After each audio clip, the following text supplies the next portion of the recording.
কক্সবাজারের মাতারবাড়ি বিদ্যুৎ কেন্দ্রের জন্য সম্প্রতি আমদানি করা কয়লার একটি বড় চালানে ভেজাল ধরা পড়েছে। বিদ্যুৎ উৎপাদনের জন্য ব্যবহৃত এ কয়লায় খালি চোখে ফরেন পার্টিকেল বা মাটি জাতীয় ক্ষুদ্র কণা পাওয়া গেছে।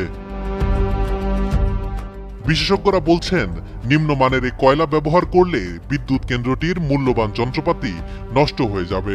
এ কারণে ৬৩,০০০ টন কয়লার বিশাল এ চালানটি ফিরিয়ে দিয়েছে coal power generation company limited.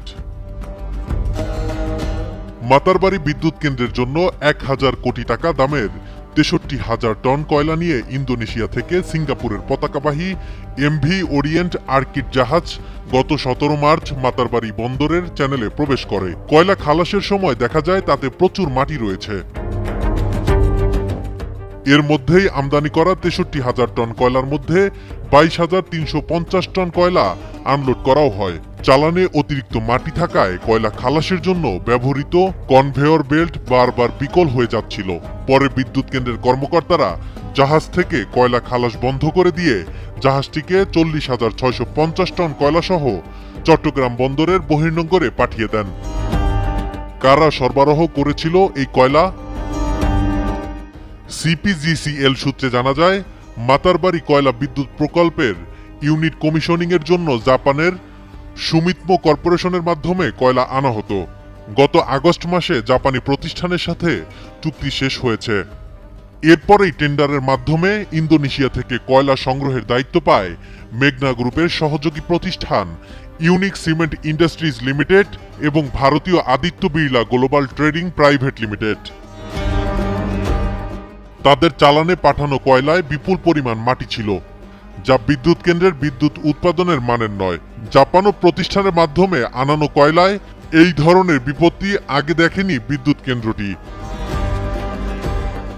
Matarbari কয়লা ভিত্তিক বিদ্যুৎ কেন্দ্র প্রকল্পের নির্বাহী পরিচালক মোহাম্মদ নাজমুল হক বলেছেন, আমরা মান অনুযায়ী এবার কয়লা পাইনি। আমদানিকৃত এ কয়লা দিয়ে বিদ্যুৎ উৎপাদন করা সম্ভব নয়।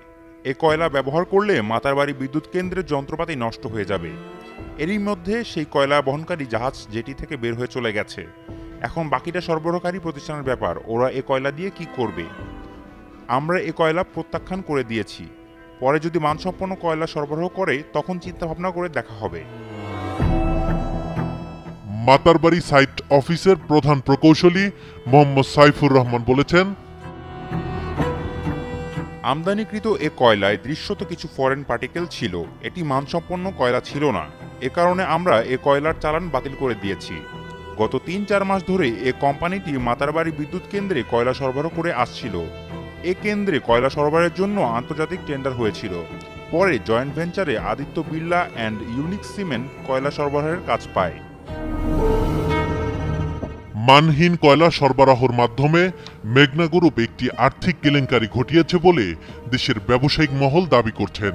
সম্প্রতি এই গ্রুপটির অন্যান্য আর্থিক জালিয়াতির তথ্য প্রমাণ নিয়ে প্রতিবেদনও প্রকাশ করে দেশের শীর্ষ একটি গোয়েন্দা সংস্থা।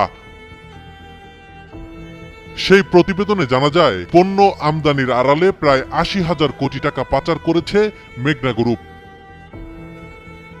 ওই গোয়েন্দা প্রতিবেদনে আরো বলা হয়, আওয়ামী দস্যু ওবায়দুল কাদেরের অপক্ষমতায় গ্রুপটির মালিক মোস্তফা কামাল ২০০০ সাল থেকে ২০২০ সাল পর্যন্ত ২১ বছরে আমদানিতে ৭৯,৭৬২ কোটি টাকা আন্ডার ইনভয়েসিং, শুল্কায়নযোগ্য পণ্য, মোটরযান, নৌযানের বিপরীতে বাধ্যতামূলক বীমা পলিসি এড়িয়ে গিয়ে ন্যাশনাল ইন্স্যুরেন্সের ১,৫১৯ কোটি টাকা, সরকারের ভ্যাট, স্ট্যাম্প ডিউটি ও ব্যাংক কমিশনের ১,০০০ কোটি টাকারও বেশি আত্মসাৎ করেছেন। গোয়েন্দা প্রতিবেদনে বলা হয়েছে, মোস্তফা কামাল তার গ্রুপের শিল্প প্রতিষ্ঠানের নামে করা এলসি রিফান্ড করার মাধ্যমে বীমা কোম্পানি থেকে বিপুল পরিমাণ টাকা আত্মসাৎ করেছেন। পরে এই টাকা তিনি বিদেশে পাচার করেছেন। এমন একটি প্রতিষ্ঠানের হাতে কয়লা সরবরাহ করার মতো গুরুত্বপূর্ণ কাজ গেলে এর পরিণতি এমন হওয়াটা স্বাভাবিক বলেই মন্তব্য করেছে কোল পাওয়ার জেনারেশন কোম্পানি লিমিটেড।